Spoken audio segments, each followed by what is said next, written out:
10th, 2023 Board of Supervisors meeting. Roll call, please. Vice Chair Gallagher, Here. Supervisor Cottrell, Here. Supervisor Pedrosa, Here. Supervisor Gregory, Here. Chair Ramos. Here. And if I could please ask our library director, Mr. Anthony Halstead, to lead us in the Pledge of Allegiance.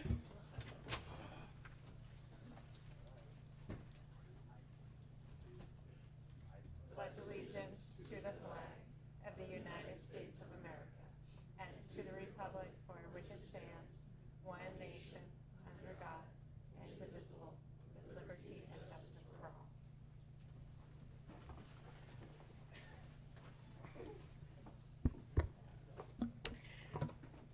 We're going to be doing something, we're adding something very, very exciting to our agenda, and I hope you will enjoy it too. And so at this time, I am going to invite our inaugural Pet of the Week to join us here in the boardroom, and I will come forward and introduce you.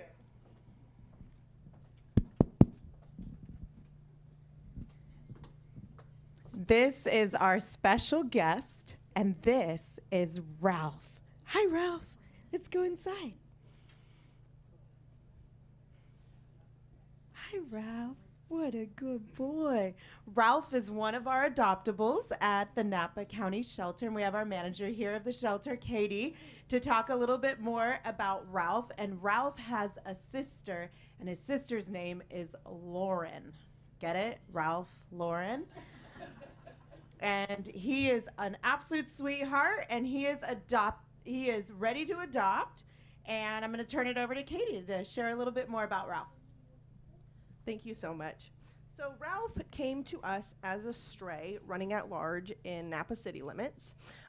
Him and his sister were found and brought to the shelter. We're estimating him to be around a year and a half old. He has been an absolute rock star in all dog play groups, getting along with every dog he meets, and also a very bubbly personality, enjoying the company of every person that he meets. So this is Ralph, and we do have his adoption fee waived for the next week. If you come to the shelter to meet Ralph, just say that you saw him on the Board of Supervisors meeting, and we will waive that adoption fee. So come down to the animal shelter and meet Ralph. And what's the phone number, Katie, that people can call if they want to talk about visiting Ralph? Exactly. And or if you want to just get more information about Ralph, the phone number at the shelter is 707-253-4382. Excellent. Thank you. Please give a warm welcome to Ralph. And Ralph is among many of our adoptables at the animal shelter, so we encourage you to adopt before you shop. And there are many of us that have already been clients at the animal shelter, some of us repeat clients, and we appreciate Ralph coming on through.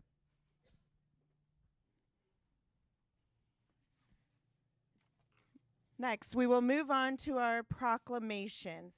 And our first proclamation, I'm going to invite up to join us at the podium our Director of Information Technology, Jan Yesvang, to receive this proclamation of Cybersecurity Awareness Month in October 2023. As we know, cybersecurity has become an increasingly important issue and threat, especially at local governments. We have had county colleagues that have been in unfortunate situations, so it is something that we must remain vigilant in and something that we must continue to invest in. Whereas digital technologies today touch nearly every aspect of our lives, from our classrooms and communities to our economy, personal, financial, and national security.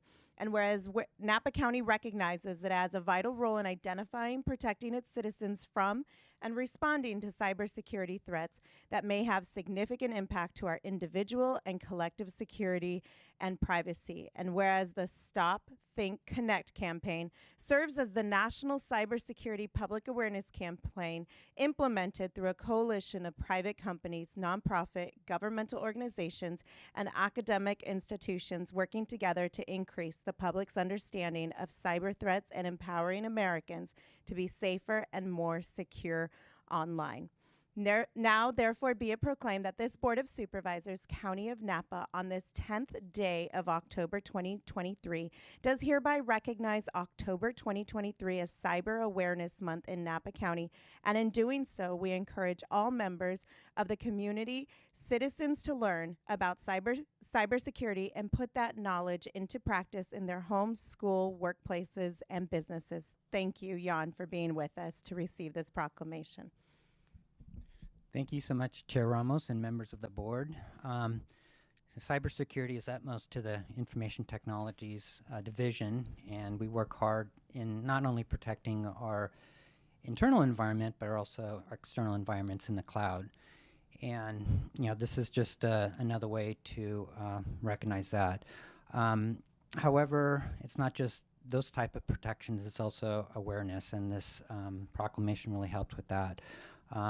County staff are another attack vector for cyber criminals, and we do our utmost to help awareness, not just in October, but throughout the year, every month of the year. However, this just goes to show us that, or just adds to the awareness, and it brings us up to this attention. And so I want to thank you again for this proclamation, and thank you. Thank you. And if the board will join me down, please. Thank you. And the microphone. Thank you. Thank you.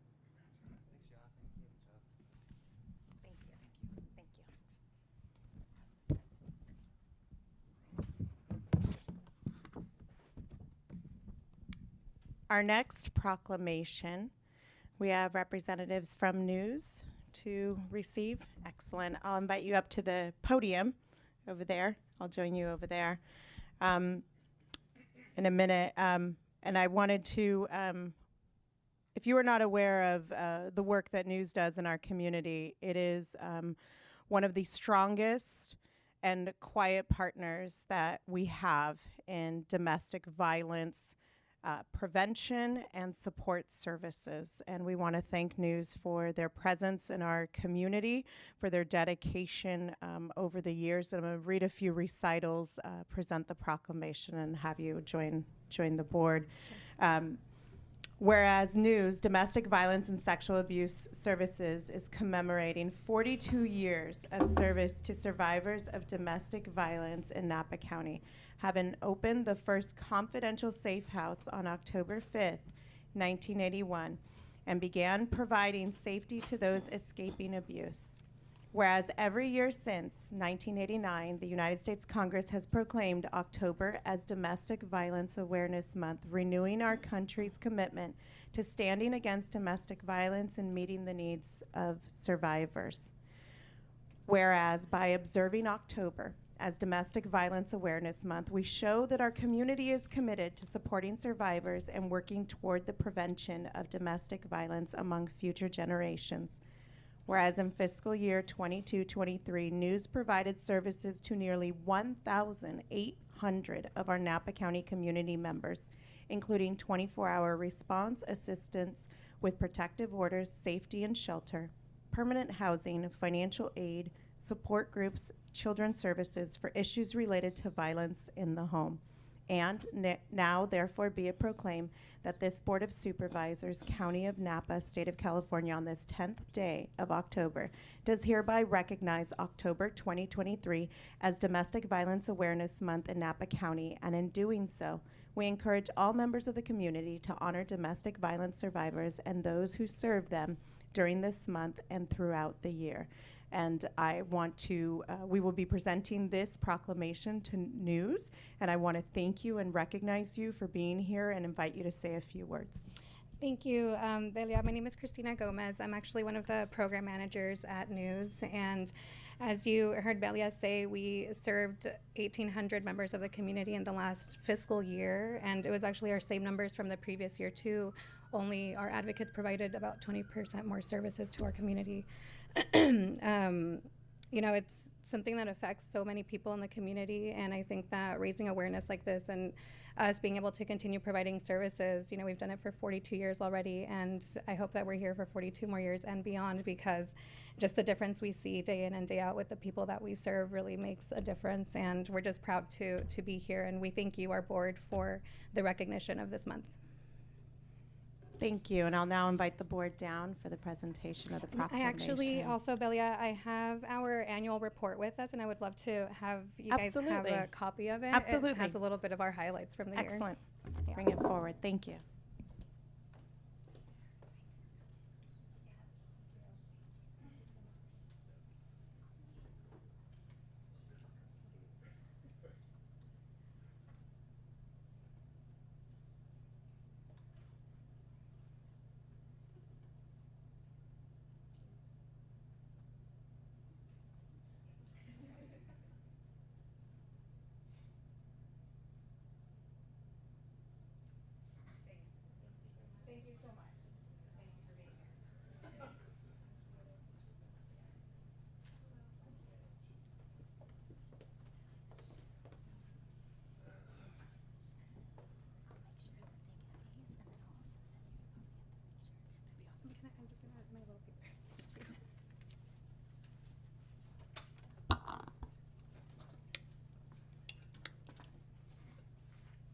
Thank you. We will now move on to our consent items. First, for our special districts, we have one item for our consideration. Is there any questions or comments from the board? Seeing none, I'll open public comment on item 5A. This is under the Groundwater Sustainability Agency. Seeing none in the boardroom, do we have any on the phone lines? No one on the line. Seeing none, we will close public comment, bring it back to the board for decision. So moved. Second. We have a motion by Supervisor Cottrell, second by Supervisor Gallagher. All those in favor? Aye. Aye. Opposed? Motion passes unanimously. Next on our agenda, I'm going to ask, before we take it on, I'm going to ask for item 6J to be pulled. Some questions have arisen about the budget allocation for this, and before we proceed, I would invite our Assistant CEO to come and speak on J. If we could do that, and we could then, assuming there are no other questions from the board, we can then go ahead and take up the consent calendar in its entirety. Ms. Becky Craig on item J. This is the addition of 2 full-time equivalents. If you could please talk as to the budget implications of this position and when the allocation of the budget will take place. Of course. Thank you, Chair and Supervisors. We routinely bring HR-related position control items to the board for your consideration, whether we are making reclassifications, additions, deletions. In this case, we have 2 items today where we are doing additions, one in housing and homeless and one in fire. And our consistent practice is to bring those items for board action so we can proceed with the recruitment and or promotion of employees in order to maintain services. And then once we affirm that there is adequate funding, which we do look at, then we will not do a budget amendment at this time, because then we would be overfunding any particular department, and we wait until the mid-year budget true up and do our analysis to determine what is going to be necessary to finish the year.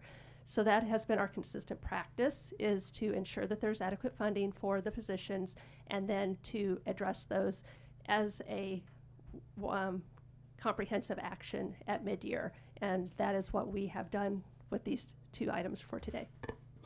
And we keep track of, Yes. like, when we look at, we have a number of positions that are increasing, some that have been budgeted, but now it's the creation of it. So Yes. When we speak about the timing of it, can you explain those differences? Yes. So right now we are creating a position in fire, for example, the simplest one.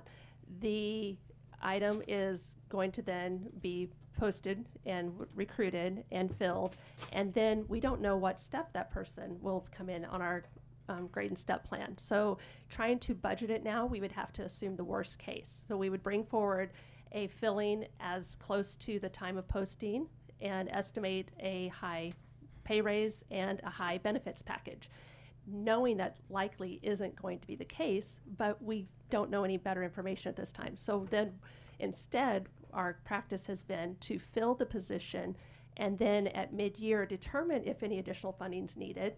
It may not be, depending on vacancies and or other factors that have occurred in an individual department. And then we make the, if necessary, bring an item to the board in our mid-year package to fund to the level necessary, not to what would be the case today. Okay, thank you. Of course. Are there any other questions from the board? Seeing none, I'm going to open public comment on the entire consent calendar.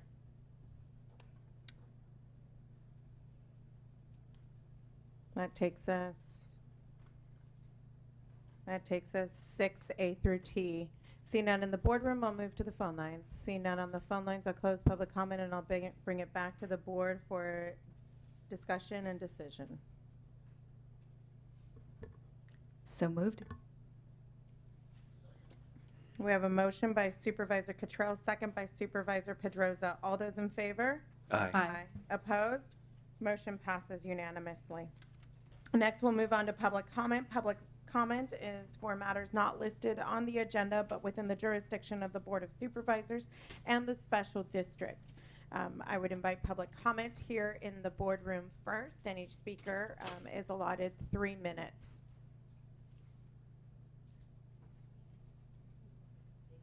Si quiere empezar, puede empezar.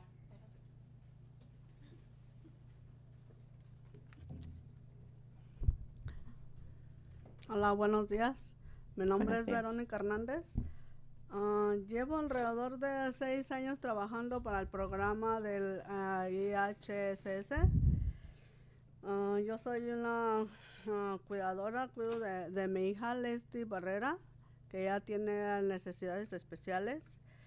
Y estoy aquí apoyando a más de 1,500 trabajadoras para un aumento de salario de, pues, ahorita es el $16.95 y está por hora. Y esto no es suficiente para, pues, el alto costo de la vida. Y verdaderamente, pues, se necesita un aumento de salario para estas trabajadoras. Gracias. Muchas gracias. And permíteme un momento. We do not have a translator in the room. I did take notes, and I'm happy to translate. I'm going to ask County Council and the clerk, what should we do here? Should I translate or? Good, it's okay. Good morning, board. My name is Tiffany. I'm her organizer for Napa County. She was just basically saying that as an IHSS provider, she takes care of her daughter, and it's really, really difficult to sustain yourself off of $16.95. And she's also here with the other ladies of the counties. Thank you. I appreciate you getting me out of that predicament. And if we could, Mr. It's okay. CEO, look to the future of on-site available interpretive services. Yeah. I'll Our go ahead and- interpreter, it was, yeah. our No worries. interpreter Thank couldn't you. make it. I'll now recognize you for 3 minutes. Okay. We just finally gave our full proposal. So I hope and trust that once you review it and look everything over, that you'll take in consideration the vast majority of your community who services people. It really helps to improve the lives of the community and health-wise, because like I've said before, when there's a burden on providers, that puts a burden on the other constituents who need the services, and that might overwhelm Napa's health community. So thank you so much.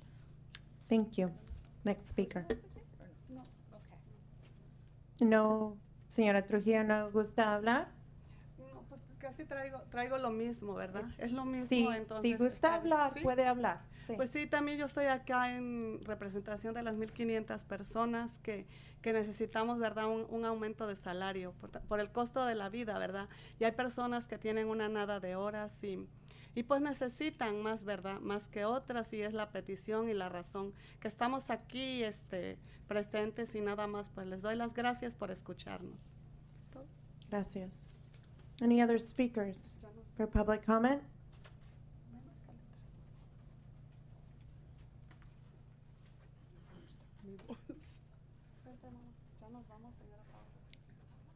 Do you have other speakers? No, I don't. Okay. Thank you. Thank you so much. Seeing no other speakers in the boardroom, I'll move over to the phone lines. Do we have any speakers, public comment speakers on the phone lines? Seeing none, I'll close public comment and I'll bring it back to the board. We have had a slight order change, so at this time I'm going to invite the Board of Supervisors to make any reports and announcements under item 8 at this time. Part of this reason was when we made our Board of Supervisor reports and announcements at the end, there was no one around to hear it.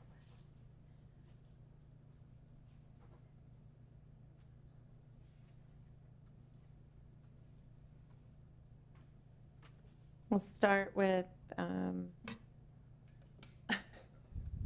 Supervisor Gregory. Thank you. Since last board meeting, we had for the first time since 2019, a board retreat with Marin Clean Energy. First time we were all in the same room together. We just went through all our business and got a great reminder of the customer programs. I want to point out a few of them. For multifamily properties, there's some really great energy efficiency programs. For instance, they'll come in and fund facilities to replace water heaters with a heat pump. And there's also money for rebates to install electric vehicle charging stations. Same with commercial properties, and as a way of encouraging businesses to encourage their staff to go electric. There's money to help businesses install electric vehicle charging stations. So just a reminder of all that stuff MCE does. I've got some pamphlets for my colleagues, and I've got a big stack for the public. Anybody that wants one, I'll keep it in my office. NVTA had our regular board meeting, but more interestingly, we had a tour last week of the Sosco Junction project. We were able to go into the job site and stand up on the bridge where you can really get a perspective of how well and fast the project's coming along. It will be I think towards the end of the year, they were certain on a date, but the traffic lanes where they are now will move over to the new bridge. So we'll go up and over the new bridge, which will free up room for them to finish the on and off ramps and the roundabouts. So you'll see that big change coming soon. A lot have asked, well, what about that traffic signal? It'll stay for a little while because we still have to get southbound 121 Sosco on to 29. So that traffic signal will continue to stay there for a bit, maybe just into early into the new year. And last, Mental Health Board last night, we got a great tour or update on the programs we're providing that Behavioral Health Department are providing at the library. And we understand it was a great vision of Anthony, our library director, Anthony Halstead, and Jennifer Yasumoto, our HHSA director. So thank you, Anthony. That's it. I'll next call on Supervisor Gallagher. We'll just call on people because these buttons don't. Yeah, that's fine.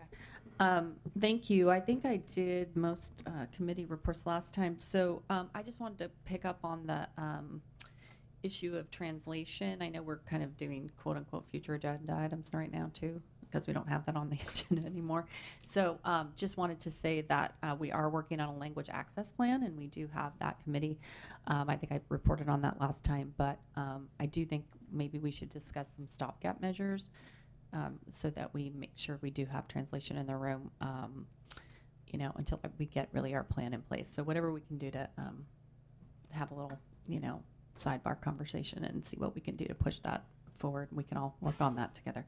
All right, thank you. Supervisor Cottrell. Thank you, Chair. I wanted to just cover three things.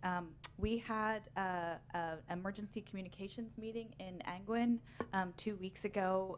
Thanks to our CEO for attending. It's great to have him up Valley. And one of the things that came up there, PG&E has a free Tesla battery program for residents. It's, there's qualifications. You need to be at a certain income level, live in a certain wildfire interface. But that's a free battery, which is worth a lot of money. So if folks are interested, we can get in touch and talk about that.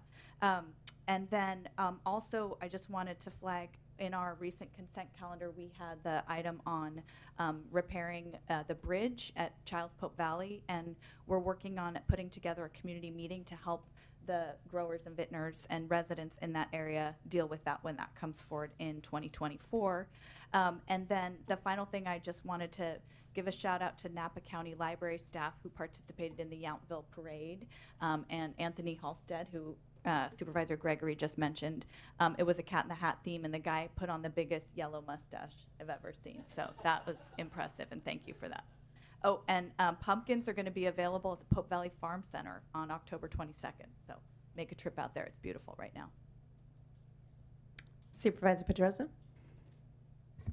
Thank you, Chair. I just want to give a shout out to our Public Works roads crew. They've been doing a tremendous job paving many roads. In particular, they've done some in District 4, and all the response I get from our constituents is they're super responsible, they're super communicative, so it's really a job well done. Supervisor Gregory talked about the Sausal Junction, and he mentioned roundabouts. So I do want to thank Napa Wine Company and Opus One. We've been working on a Napa Valley Forward program, trying to do a roundabout at the intersection of 29 and Oakville Crossroad. It's required potentially some private property, but both folks have been very engaged in the process, trying to improve the safety of that intersection. We do know that it's one of the most dangerous intersections because it is a T. So we were able to leverage some money from MTC to try to do that, and we're in the environmental phase of that project right now. Excellent. I will add on, I had the opportunity to go to Adult Health Napa Valley, who from time to time has been a recipient of some of our MSA funds and provides a great respite opportunities for families and for seniors, and they are celebrating their 25th anniversary. And if you haven't had the opportunity to tour their Adult Day program, they extended an invitation to every supervisor through me, so please do that.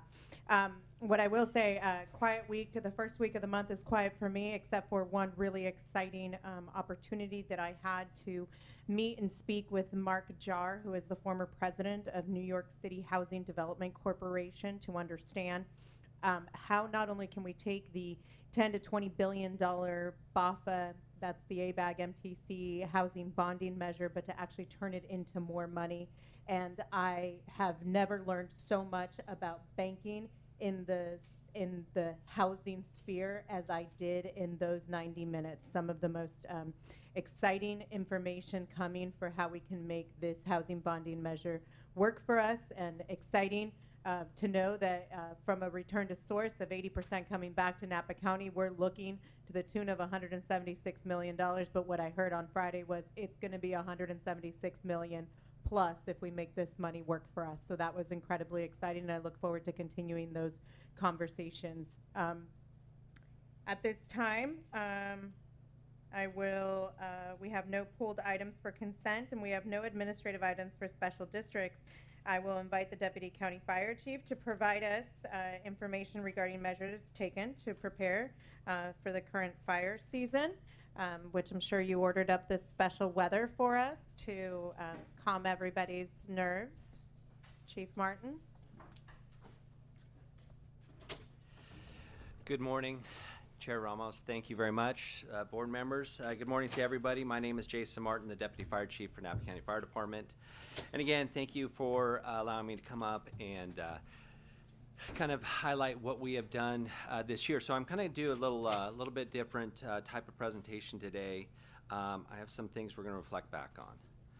So 6 years ago, on October 8th, 2017, Napa County suffered the impacts of the Atlas and the Tub fires, which resulted in the burning of almost 160,000 acres in our unit. The purpose of this presentation is to showcase the collaborative efforts that went into building fire-resilient communities, a result of dedication and hard work of many individuals and organizations, including CAL FIRE Napa County Fire Department, Napa County Firewise Foundation, Napa Fire Safe Councils, the County of Napa Board of Supervisors, local governments, the Napa County Sheriff's Office, County OES, and stakeholders such as Napa Vintners, the Vintners Association, Napa Grape Growers, the Farm Bureau, and most importantly, the community members who continue to work hard and take stewardship of their properties. Next slide, please. So with that, we've taken several different strides. I showcased the Fuel Mapper program last month, and we highlighted that. This Fuel Mapper is a tool that allows the community members to download a map of their properties to learn their responsibilities. The benefit is that they can plan on fuel reductions accordingly to the defensible space. As of September, we have downloaded, or the community has downloaded 203 maps. So the message has gotten out there, but we want to continue to direct folks to our county webpage, which is the County of Napa /Fire Marshal's Office. Select Chipper and Defensible Space, and you'll find a link for the Fire Mapper program. Next slide, please.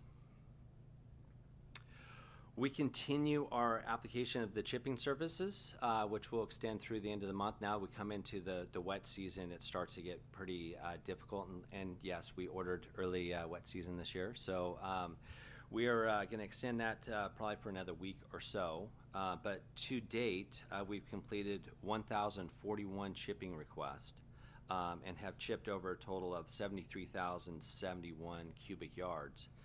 When I look in that, when I compare that to last year at the same time, we had only completed 647 chipping requests and chipped 40,618 cubic yards.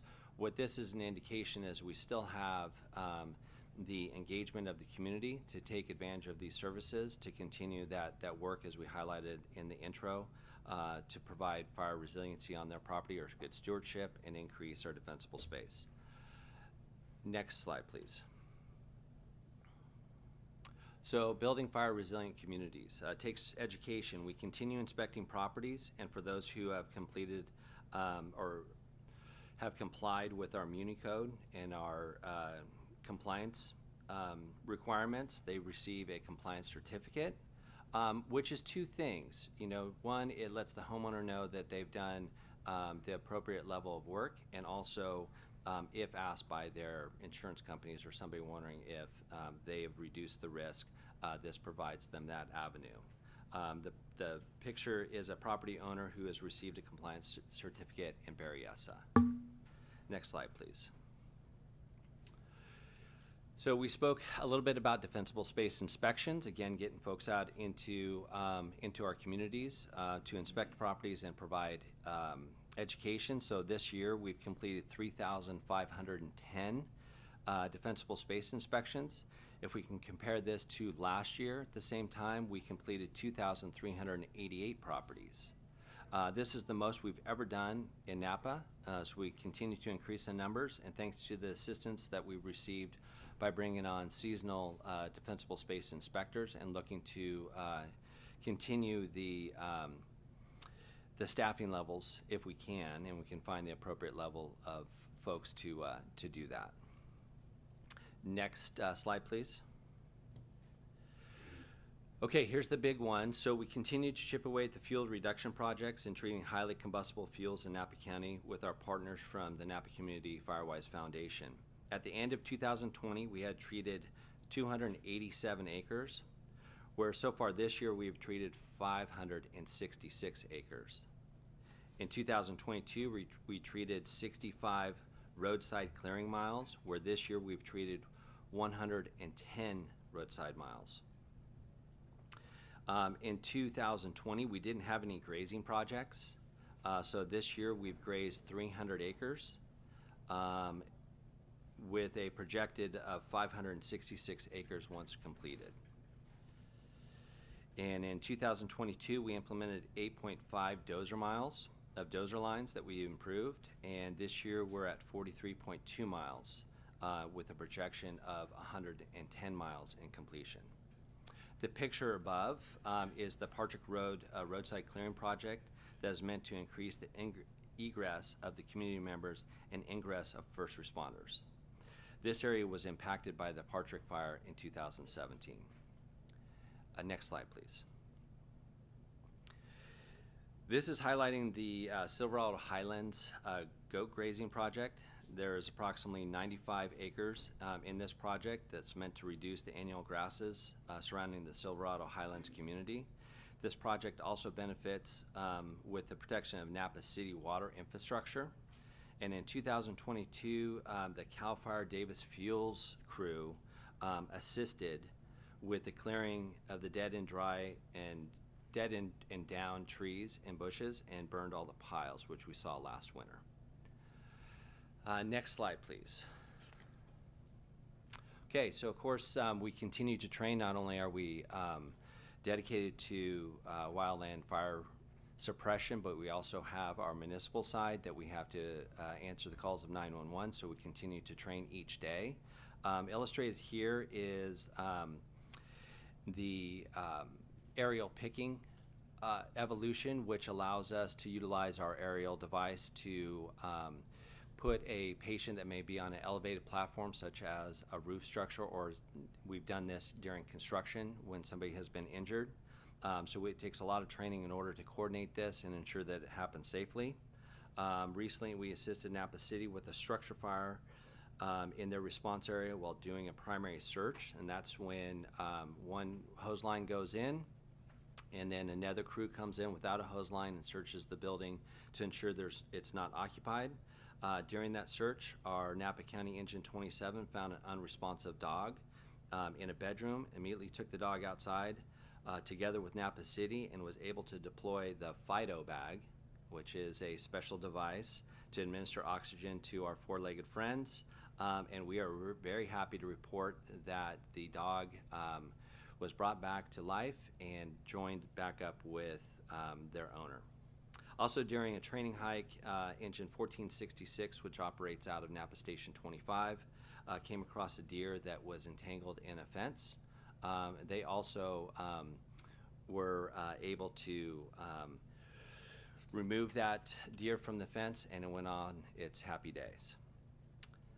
Next slide, please. Just to highlight, we've been busy. It is harvest season, so the road surfaces are very slick, so we've had an increase in traffic collisions of all various sorts. So we urge the public to please slow down and take the necessary measures to drive safely and slow down when we get the first couple of rainstorms, because the roadways and especially the corners are going to be very, very slick. In September, we responded to 639 calls, which is a slight uptick from last month. Next slide, please. This is a picture of the Alta vegetation fire that was in Gordon Valley. Last year we had around 2,664 fires.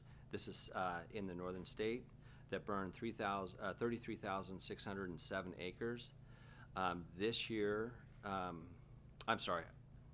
that is the total. Last year at this time, we responded to 2,125 acre fires with only a total of 5,343. So we're still in fire season. It's not extreme, which is a benefit of the great weather we're having, but there still is an increase in acreage compared to the previous year.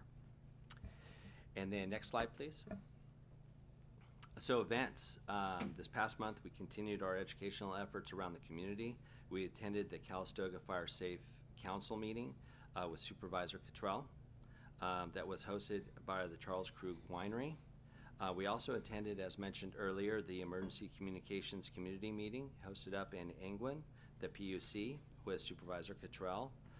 We had the privilege to have conversations with our community members from Deer Park, England, and Pope Valley. And again, this is another effort and opportunities for us to meet up with the public, answer their specific questions that they have, and provide some additional education. And then last slide, please. Okay, this week is the National Fire Prevention Week. The National Fire Protection Association, NFPA, selects a safety topic that allows fire departments across the nation on providing education focused on a theme. This year's theme is cooking safety starts with you. Cooking equipment is the leading cause of home fires and fire injuries. Unattended cooking is a factor in 1/3 of reported home cooking fires. 2/3 of home cooking fires start with the ignition of food or other cooking materials. So again, we are going to put together a few things for public education. We're just reminding the public we always have to be vigilant, not only outside our home, but also inside. So that's the end of my presentation. So I'm available for any questions you may have. Board, can you try your buttons again? Okay. Supervisor Cottrell. The buttons are back. That's great. Thank you for the presentation, and I really appreciate the presence at the Calistoga and the Angwin public meetings. It makes such a difference for the community to see a strong showing from your team, so thank you for that. I had two questions. One, I'm just interested, you mentioned the 95 acres at Silverado Highlands, and then you gave us a stat about total 300 total acres, but I think we know there's been a lot of other grazing efforts in the county, and so I'm just wondering if we have a tracking of that, because I know so many individual landowners are doing that as well. Yeah, so if the individual landowners are doing that, it'd be hard to find the numbers on that, which again is fantastic. You know, we're really getting the message out that there are those large property owners or property owners that are doing the stewardship, and they are deploying these methods. Of course, we did the grazing in the Highlands, but in Silverado and also up at Berryessa. So that's what we're tracking because we're organizing that. But as far as the efforts, and again, from the original statement, we have a lot of community commitment to try to strive for fire resiliency, and a lot of great stewardship that's happening on a lot of these properties. Mm-hmm. No, that's great. And I think it would just be an interesting thing if we could figure out, you know, working with landowners who are doing that to have some sort of informal tally, because we know that makes such a difference in risk reduction. And then the other question I had is, you mentioned when you were looking at the inspections, and that's great news to have that many more inspections this year. You mentioned having the appropriate staff available. So would you like to see that number grow? But you also mentioned the need for training and people who are qualified to do the work. So do we have training available locally, or how does that work? So we have some challenges. So during the summer months, we hire a park aide or park aides. So I've increased the number the last 2 years to increase our exposure to the public. So last year we had 2 seasonal defensible space inspectors. And they are, you know, they're seasonal workers, and so they're looking for full-time employment. And so it's hard to hold on to them for a period of time. And so it's kind of this repetitive program. We do have a training program that we train our defensible space inspectors, and I'm hoping that come into the next year, I will have a total of 4. And that's really dependent on the work pool that's available to draw from. Supervisor Gregory. Thank you for the update. With the chipper program, did you say it's ending one more week and then it's over for the year? Yes. Did we get to everybody, or is there anybody left sort of hanging? So what we do is we stop request, and then we finish up all of the requests for the season, and then we put the equipment away. So we will probably have, operationally, we'll have another week or 2 to clean up any piles that are out there, any of the previous requests that came in, to ensure that we chip everything by 100%, and then start the clock again coming into the spring. Okay. Thank you. And then in terms of the inspections, are we still on pace to do, what's our target? Every property within a 3-year time span or something? It is, yes. We're still working on that. We're really close to get us into a cycle that we are able to canvass the county on a 3-year cycle. And we're leveraging that by 2 factors. The first one is obviously through our defensible space inspectors, and we're also engaging with our fire safe community councils, and there's 21 of them, to increase that education and provide a level of defensible space inspections and input. Yeah, thank you. Supervisor Pedrosa. Thank you, Chair. Chief, thank you for your report on the grazing. And I know it's hard because there's folks that are doing it on their own, and that's the right thing to do. And not that I want to create regulation, but it would be good, to Supervisor Cottrell's point, to try to aggregate that. And, you know, I was talking to Robin Backett, who is a grazer himself, and they're doing this. And I think there's efficiencies if there's a way to kind of pull that and harness that together. And we have all these ag groups that are very eager to do something. Have you thought about kind of pulling the ag groups together to find a way to maybe be part of it or encourage that or incentivize it in terms of grazing? You know, I haven't, to be honest with you, but it's not a bad idea. Again, the same thing we've done with all of our industry groups to come together and provide that level of education and build those relationships has paid off dividends, and this would be another avenue, so we can take a look at that. Because I think you have a lot of growers that also do cattle and grazing, so there's a lot of synergies there. But I think the missing piece is having a quarterback that can organize this to have efficiencies. And the benefit to us is we get that data as well. So if you could follow up on that, that'd be great. Thank you. Okay, seeing no other questions from or comments from the board, we'll take public comment. Is public comment on item 11A? Seeing no public comment, we'll go to the phone lines. No one on the lines, I'll close public comment and say thank you, Chief, for Thank you. And the again, update. thank Always you so much appreciate for it. the support. Excellent.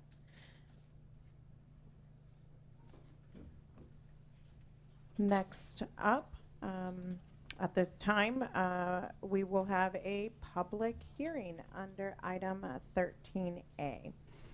This is a public hearing for the Rutherford Ranch appeal filed by Water Audit California on a major modification and use permit exception. And both the appellant, applicants, and staff have requested a continuance to November 7th at 9 a.m. I'll allow Mr. Parker to give us his brief staff report. Good morning, Chair Ramos, members of the board. Michael Parker with the Planning, Building, and Environmental Services Department. You sort of summarized it, but this is a routine continuance request. In order to satisfy the 90-day scheduling deadline in the appeals ordinance, we request that the chair introduce the item, open the public hearing, and request a motion for continuance to November 7th, 2023 at 9 a.m., at which time the board's 2024 meeting calendar will likely be determined. Staff presentation and public testimony will not occur today, and I'd like to note that the applicant, the appellant, and staff all are supportive of this continuance. Great, thank you. At this time, I'll open the public hearing. I'll take public comment on this item. Seeing none, I will continue public comment and bring it back to the board. The requested action is for a continuance to November 7th at 9 a.m. So moved. Second. We have a motion by Supervisor Gregory, second by Supervisor Cottrell. All those in favor? Aye. Aye. Opposed? Motion passes unanimously. This matter is continued. Thank you. Next on our agenda, we do have the need to meet in closed session. I will invite County Council to announce our two items. Good morning, board members. We have two closed session items. 14A, Public Employee Performance Evaluation concerning the Agricultural Commissioner, Sealer of Weights and Measures, and 14B, Public Employee Appointment concerning the Fire Administrator position. Thank you so much. At this time, we will recess into closed session. And I do believe we anticipate reportable action out of closed session, correct, County Council? That's my expectation. Okay, thank you. We are now recessed. Recording stopped.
Thank you. We are now back from closed session, and we do have reportable action. But before I go ahead and hand it over to our county council to report on that, I wanted to take this opportunity to share that the board collectively is delighted to share the news that we have unanimously appointed David Shue as Napa County's first fire administrator.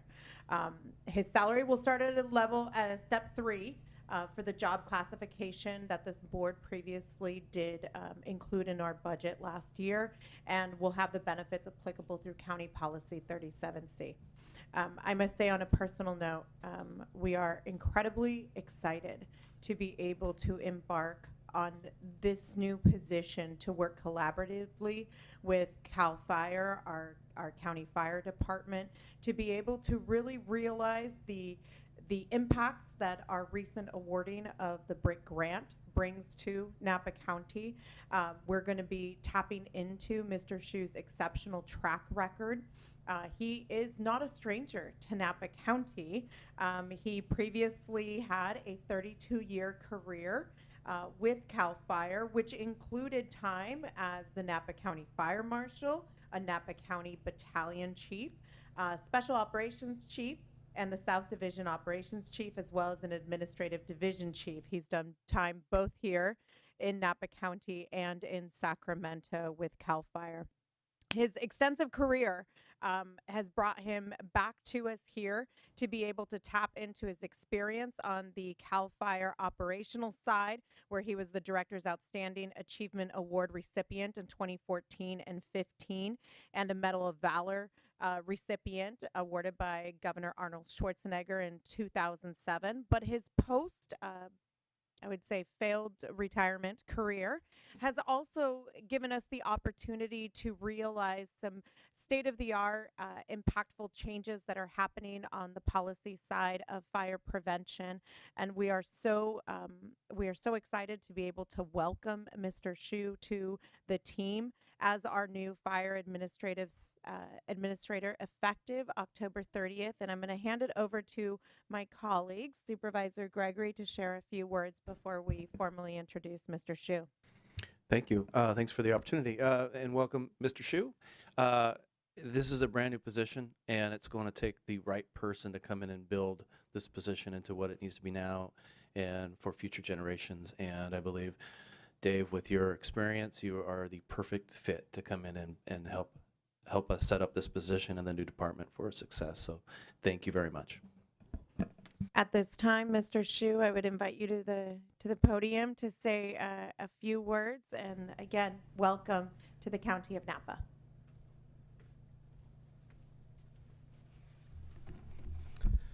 Thank you very much, Chair Ramos and other members of the board. It's a great honor to be chosen for this position. I know personally very well the challenges that Napa County has faced from wildfires over the years, and I feel very, very lucky to have been chosen for this position, to be able to utilize my background and knowledge to help, with all of your help, to really create a more fire resilient Napa County. We are not done with fires by a long shot yet, and it is really truly my goal to make this a safer place for our residents, tourists, everyone to live more successfully with fire. And when the next fires occur, it is less impactful than what we've seen in the past. That's my goal.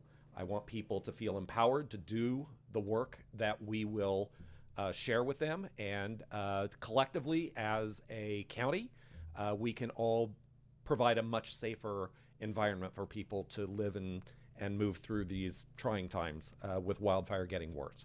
So I really appreciate it. Thank you very much for the opportunity, and I look forward to working with all of you. Thank you, and we are excited to be able to have you begin in just a few short weeks to building a more resilient Napa County. So welcome to Team Napa County. I'll now turn it over to our County Council for the official report out.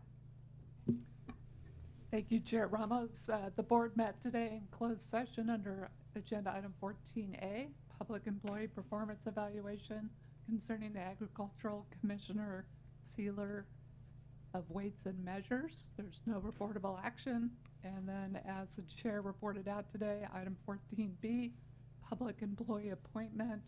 Fire administrator, the board voted 5-0 to appoint David Shue as the county's fire administrator. Thank you very much. Thank you. At this time, that concludes the board's agenda, and we will adjourn to the next regular meeting of the Board of Supervisors Tuesday, October 17th at 9 a.m. We are adjourned.